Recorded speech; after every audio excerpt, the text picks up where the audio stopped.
Hi guys! Welcome back to my channel. It's me, Ma'am Shisara.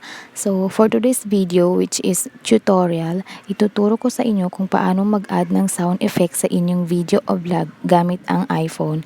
Kadalasan kasi ito ang worst ng mga iOS phone user kung paano mag-add ng sound effects sa video kung iPhone lang ang ginagamit mo sa pag-edit ng video.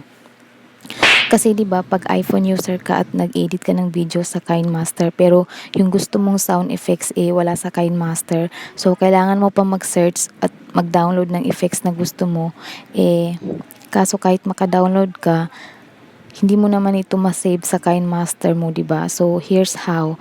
First, mag-download ka muna ng screen recorder app. Tapos i-record mo yung effects na gusto mo tapos i-save mo. May nagtatanong din kasi sa akin kung paano ba ako nag-a-add ng sound effects sa video ko iPhone ang gamit kong phone. So may diskarte kasi dyan guys. So kung paano yun, manood ka lang at makinig hanggang dulo para matuto ka. So let's start. So guys, kailangan muna natin mag-download na ng screen recorder app. So ito ang na-download ko na screen recorder. Itong orange video recorder.